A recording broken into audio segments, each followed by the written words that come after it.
Hola, muy buenas tardes a un nuevo vídeo de trasfondo de Web Vampiro. Este será el cuarto y uno de los últimos vídeos sobre líneas de sangre. Y hoy vamos a hablar de una línea de sangre un tanto distinta, porque en principio es una línea de origen cuestionable. En principio la única línea de sangre conocida del clan Yuli, pero tampoco me atrevería a decir eso. ¿Por qué? Porque en sí mismos los Yuli tienen un estatus extraño y raro dentro de lo que es la ambientación de Requiem y más en concreto Requiem for Rome. Porque aunque son al 99% igual que los Ventru de Requiem en su época contemporánea, en el siglo XXI, tienen algunos puntos que los diferencian y que hacen que te preguntes si realmente son el mismo clan. Más que nada por la serie luego de acontecimientos que conducen a la caída del Imperio Romano y a la muerte de muchos de esos Yuli. Además, en el libro de sangre del clan Ventru, en el libro del clan Ventru de Vampiro Requiem, aparecen los Maquelarios, los descendientes de una parte de una rama de vástagos romanos de la antigua Roma, es decir, supervivientes del antiguo imperio que habrían llegado hasta nuestros días. Y Macellarius también es un personaje de Requiem for Rome, un personaje bastante importante y un antagonista o aliado de los personajes con mucho peso en la trama, que también se llama Macellarius y que realmente encarna en gran medida el estereotipo o el arquetipo al que hace referencia esta línea de sangre. Por lo tanto, si bien por un lado te dicen que es una línea de sangre Ventru, por otro lado no aparece en el libro de Requiem for Rome, aunque sí que aparece el que sería su fundador, Macellarius. No sabemos si la línea de sangre surge después de la caída del Imperio Romano, si realmente no la forma el propio Macellarius, sino alguno de sus descendientes, pero adopta su nombre como una especie de homenaje, o si Macellarius quizás entra en letargo y despierta siglos después y eh, forma la línea de sangre, aunque no sería realmente acorde a lo que pone.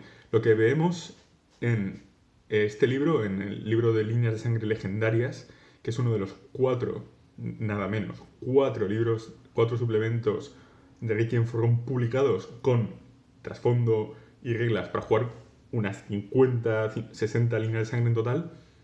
En esta en concreto, los Maclarius son gourmets, caníbales, patricios y obesos glotones obsesionados con las riquezas, el sabor y la lujuria, la sed de carne.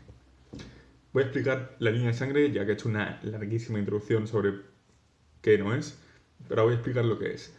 Y lo que es en este libro, en Líneas de Sangre Legendarias, Bloodlines de Legendary, un libro que no se tradujo al castellano y que fue publicado en inglés en 2006, un poco antes que The Requiem for Rome, que apareció en 2007, por eso quizás se expliquen algunas incoherencias, te cuentan que son un grupo de Ventru super obesos, exageradamente obesos, no estamos hablando de que tienen sobrepeso, no, estamos hablando de una gran obesidad, que se comportan como caníbales que no solo ingieren la sangre de sus víctimas, sino también la carne, y además lo hacen con la delicadeza, la finura, el paladar de un exquisito gourmet, es decir, de una persona que ha convertido el comer en un arte.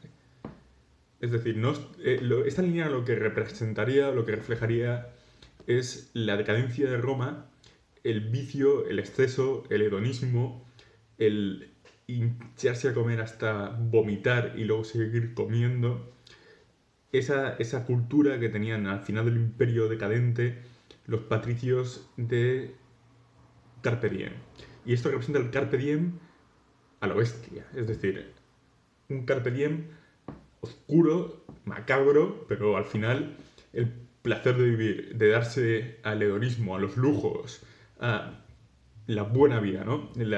Ellos en el libro pone le joie de vivre, que significa la felicidad de vivir en francés. Entonces, bueno, pues si para ellos el darse la buena vida es atiborrarse de comida, el,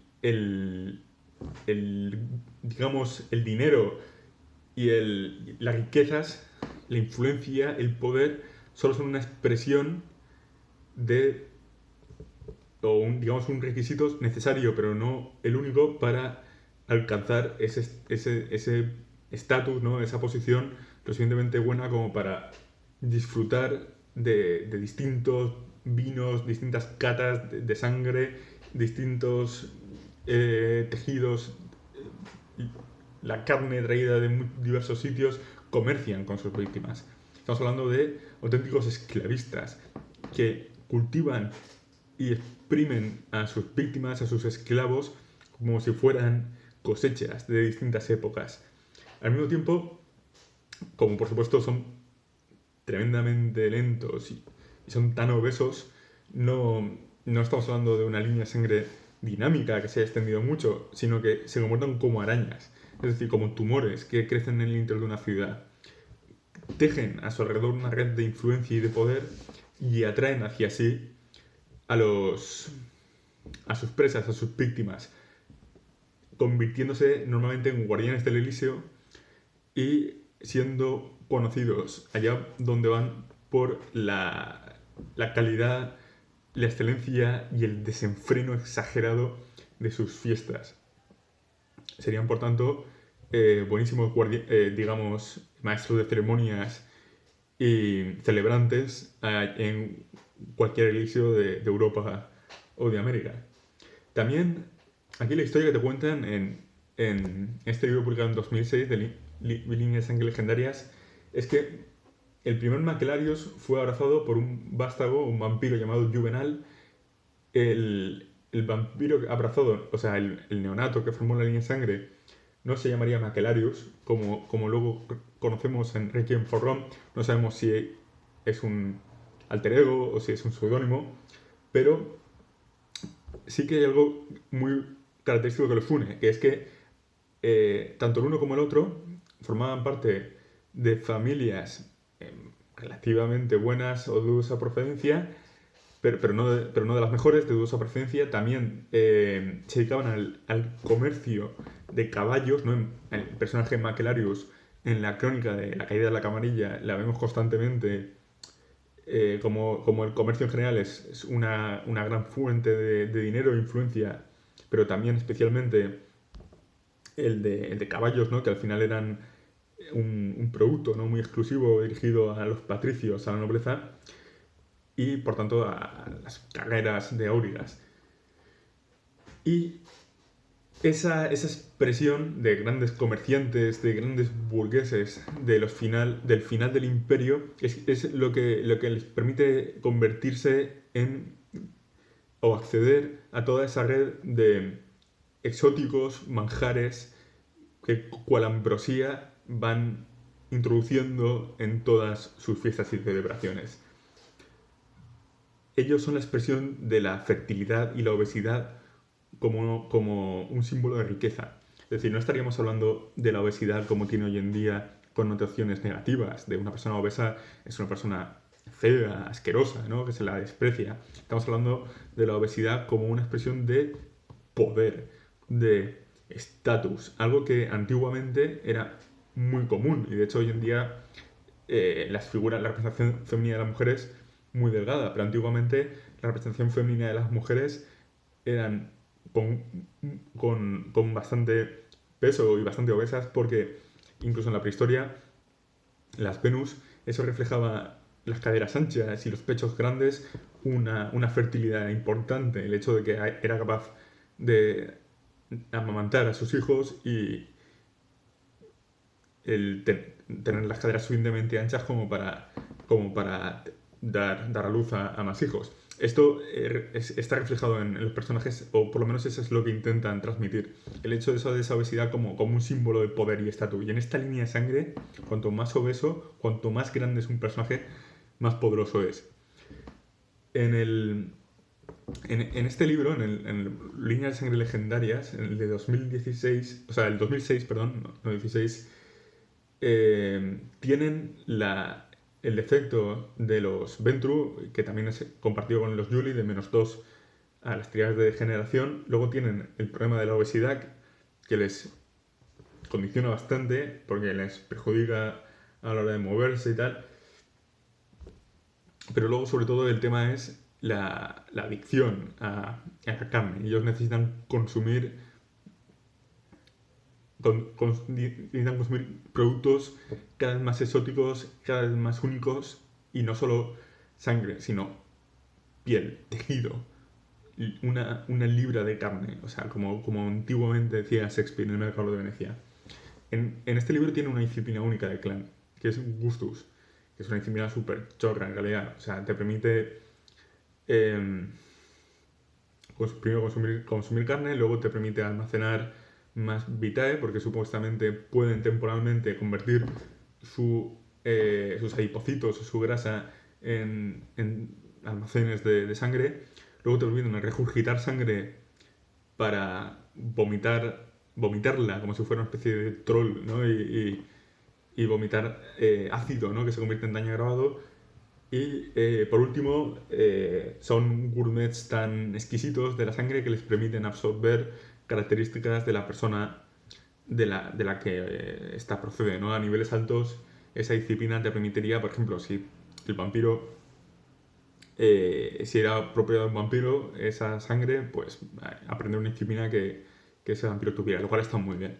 Pero aún así la disciplina es una chorrada. No necesitaban poner una disciplina para reflejar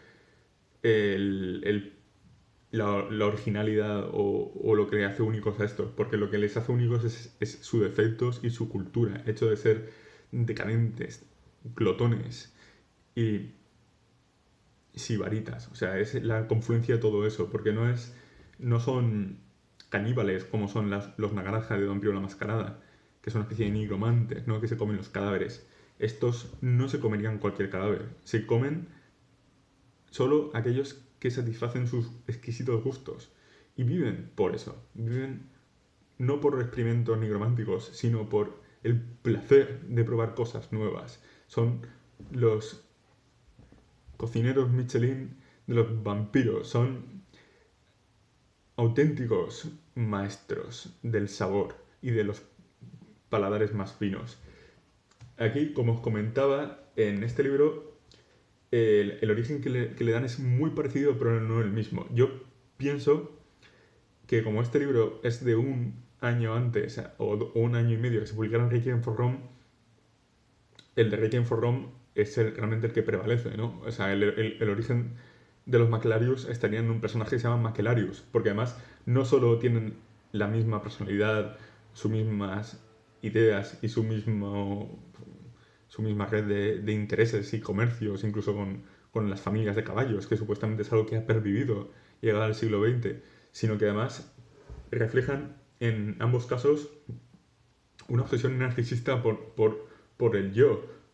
Supuestamente hay diarios del fundador de la línea de sangre del pueblo de Macellarius que son grandes masturbaciones del ego en las cuales comenta, ¿no? Todo lo que ha probado, todo lo que ha experimentado, y los descendientes de Macellarius se matan por intentar, bueno, no entre ellos, pero sí gastan enormes recursos por intentar conseguir todas esas guías Michelin de auténticos gourmets.